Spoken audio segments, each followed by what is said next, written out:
Hello friends, welcome to my YouTube channel KL study friends. CTET 2022-23 EVS important question answer ये हमारी अगली class है। इससे पहले हमारी कुछ क्लासेस हो गई हैं जिसमें हमने बहुत ही टॉप इम्पोर्टेंट जो ईवीएस के क्वेश्चन हैं जो हर बार सीटेट में पूछे जाते हैं वो आपको कराए हुए हैं। ठीक है, तो आज हम करने वाले हैं मानव आवास पर बनने वाले प्रश्न कि कहाँ पर किस प्रकार के आवास पाए जाते हैं, और जितने भी आपकी एनसीईआरटी में दिए गए हैं इसी से आपके क्वेश्चन पूछे जाते हैं।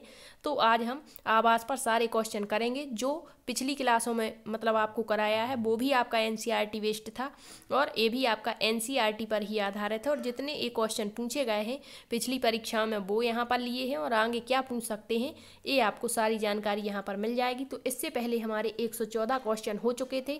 जिसने वो क्लास नहीं देखी एक बार जरूर देखें। जिसने बिल्कुल भी तैयारी नहीं की है, यदि वो ये सारी क्वेश्चन वाली क्लासें देखते हैं तो वो भी यहाँ पर अच्छा कर पाएंगे। ठीक है, तो यहाँ पर हमारा क्वेश्चन नंबर 115 दिया गया है कि बांस के मजबूत खम्भों पर जमीन से लगभग 3 से 3.5 मीटर कहें या 10 से 12 फीट ऊंचाई पर जो घर बने होते हैं और जिनकी छतें कैसी होती हैं, ढलान वाली होती हैं, ढालू होती हैं, किस राज्य में इस प्रकार के घर पाए जाते हैं। तो आपको बता दें कि ये घर आपकी असम में देखने को मिलते हैं। अब इससे मैचिंग वाले क्वेश्चन बन जाते हैं। कभी कभी एक तरफ दे देंगे आपके राज्य और एक तरफ घरों के प्रकार दे देते हैं। ठीक है, या फिर केवल इसी तरह से क्वेश्चन भी पूछ लेते हैं कि जो बांस के मजबूत खम्भों पर ऊंचे ऊंचे घर बने होते हैं वो किस राज्य में होते हैं, तो आपके असम राज्य में। अब यहाँ पर इस प्रकार के घर क्यों बनाए जाते हैं, क्योंकि यहाँ पर बहुत अधिक बारिश होती है इस कारण से। ठीक है, तो याद रखना बांस के खम्भों पर बने हुए घर कहाँ पर आपको कहीं भी बांस देखने को मिल जाता है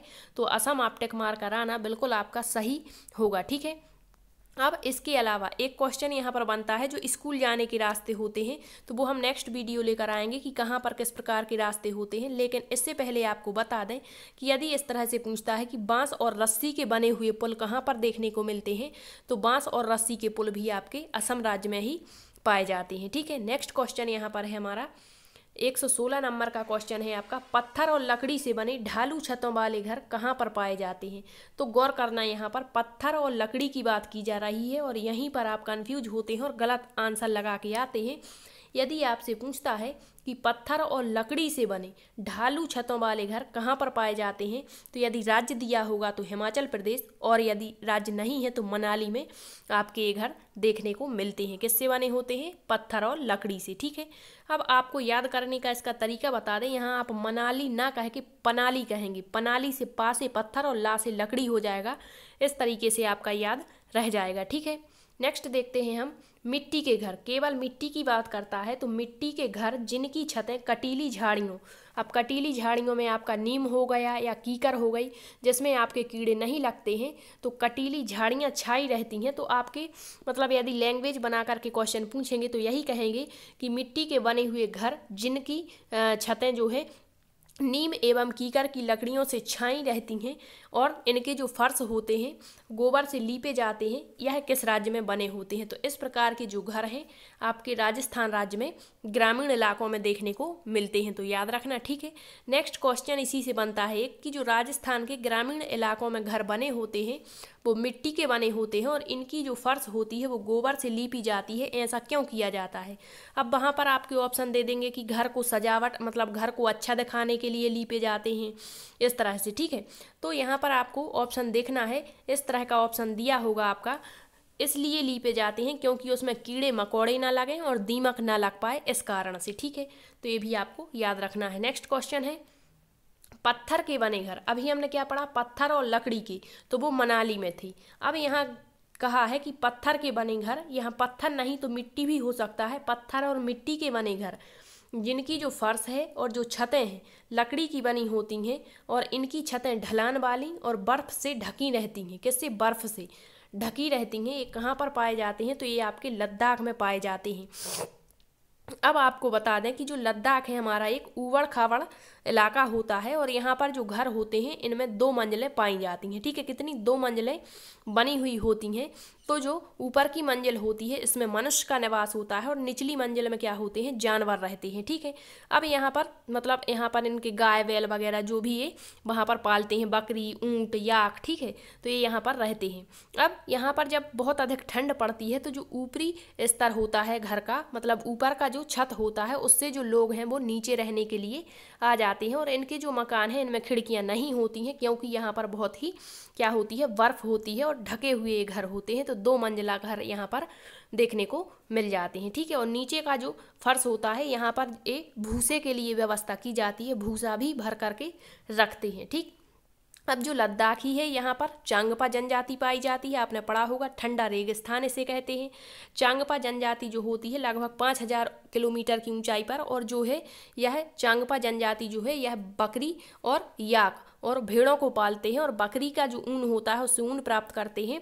तो उससे क्या बनाई जाती है, पश्मीना शॉल बनाई जाती है, जो बहुत ही गर्मी प्रदान करती है। ऐसा हमने आपको एक वीडियो बनाया था केवल लद्दाख और जम्मू कश्मीर के बारे में, उसमें पूरा डिटेल बता रखा है। तो आप प्ले लिस्ट में जाकर यदि वो वीडियोस देखना चाहते हैं तो एक बार ज़रूर देख लें, क्योंकि सारा NCERT वेस्ट आपका सिलेबस वहाँ पर हमने कवर करा दिया था लगभग, ठीक है। नेक्स्ट क्वेश्चन देखते हैं, 120 क्वेश्चन नंबर है हमारा। एस्किमो जनजाति जो होती है इसके निवास स्थान को क्या कहते हैं, तो ये तो सभी को पता होता है, इग्लू कहते हैं। और यह भी एक मतलब बर्फ का बना हुआ घर होता है, इग्लू, ठीक है। इससे एक क्वेश्चन पूछ लेते हैं कि जो एस्किमो जनजाति के लोग होते हैं ये बर्फ से बना हुआ घर इग्लू बनाते हैं, क्यों? क्योंकि जो बाहरी हवा होती मतलब जो इनकी दीवारें होती हैं वो गर्मी को मतलब बाहर नहीं जाने देती, इस कारण से, ठीक है। तो इस तरह का एक क्वेश्चन भी बनता है आपका। नेक्स्ट है, आपको उस घर का नाम बताना है जिसमें ये सारी विशेषताएं पाई जाती हैं। तो यहाँ दिया है कि यह एक प्रकार का लकड़ी का घर होता है और यह पानी पर तैरता रहता है। इस पर लकड़ी की बहुत ही खूबसूरत नक्काशी की जाती है जिसे हम खत्मबंद कहते हैं। और यह घर हमारे जम्मू कश्मीर और केरल राज्य में पाए जाते हैं।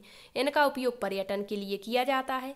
यह क्या कहलाते हैं, तो ये घर जो है हाउस बोट कहलाते हैं। ये सारी विशेषताएं हाउस बोट की दी गई हैं। तो आपसे पूछेगा कि जो हाउस बोट घर का एक प्रकार है कहाँ पर पाए जाते हैं, तो जम्मू कश्मीर और केरल में पाए जाते हैं।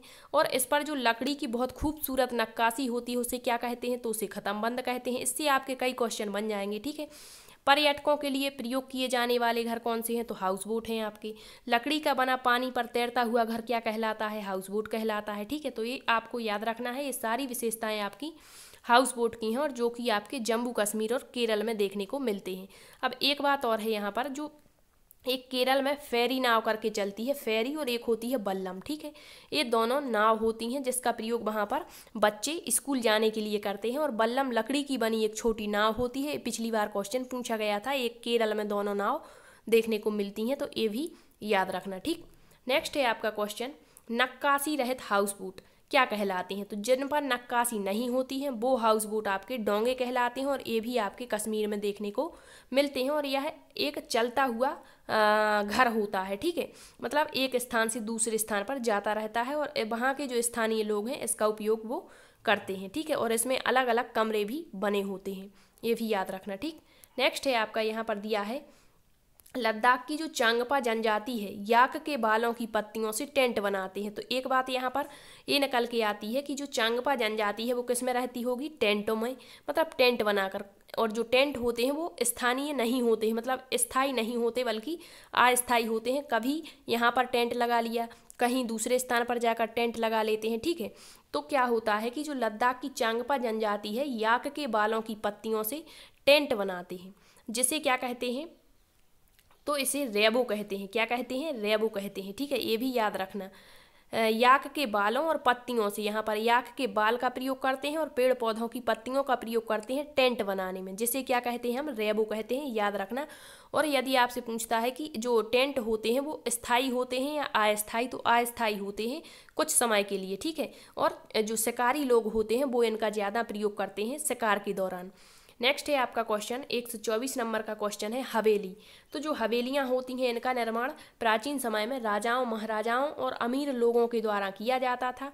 यह देखने में बहुत बड़ी होती हैं और बहुत अधिक इनमें कमरे भी होते हैं। और जो हवेली होती हैं आपने देखा होगा, इनमें दरवाज़ों और छतों पर बहुत ही सुंदर नक्काशी की जाती थी और इसमें सबसे ज़्यादा लकड़ी और पत्थरों का प्रयोग किया जाता था, ठीक है। तो हवेली का प्रयोग किसके द्वारा, राजा महाराजाओं के द्वारा होता था, मतलब बनाए जाते थे, ठीक है। नेक्स्ट है आपका खिरगीज। खिरगीज एक प्रकार की जनजाति होती है और इसका ग्रीष्मकालीन आवास क्या कहलाता है और शीतकालीन आवास को क्या कहते हैं, ये भी आपका क्वेश्चन पूछ लेते हैं। तो जो खिरगीज जनजाति है इसके ग्रीष्मकालीन आवास को युर्त कहते हैं, युर्त, ठीक है, युर्त। और जबकि जो किर्गिज जनजाति है इसके शीतकालीन आवास को क्या कहते हैं, तो इसको किस्ताऊ कहते हैं। ये भी आपको याद रखना है, ठीक है। इसके अलावा एक क्वेश्चन बन जाता है आपका कि जो भील जनजाति होती है इसका निवास स्थान क्या कहलाता है, तो भीलों का निवास स्थान आपका कू कहलाता है। क्या कू कहते हैं, ये भी याद रखना, ये भी पूछ लिया जाता है, ठीक है। मध्य प्रदेश की सबसे बड़ी जनजाति मानी जाती है भील।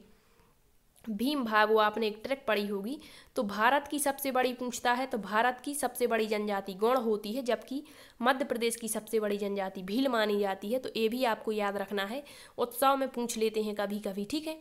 तो आई होप आपको ये सारा कुछ समझ में आ चुका होगा। इससे पहले हमने बहुत कुछ आपकी जो क्लासें हैं वो यहाँ पर दे रखी हैं, जिसमें आपको क्वेश्चन भी कराए हैं और आपका पूरा मैटर भी कवर करा दिया था बहुत पहले, ठीक है। तो वो उसकी प्लेलिस्ट बनी हुई है, तो आप एक बार जाकर जरूर देख लें, क्योंकि सारा आपका वहाँ पर हमने जो आपका थंबनेल होता है वहाँ पर लगाया हुआ है कि किसकी क्लास कौन सी है, तो आप आसानी से देख सकते हैं। आपको ज़्यादा कहीं भटकने की ज़रूरत भी नहीं पड़ेगी, ठीक है।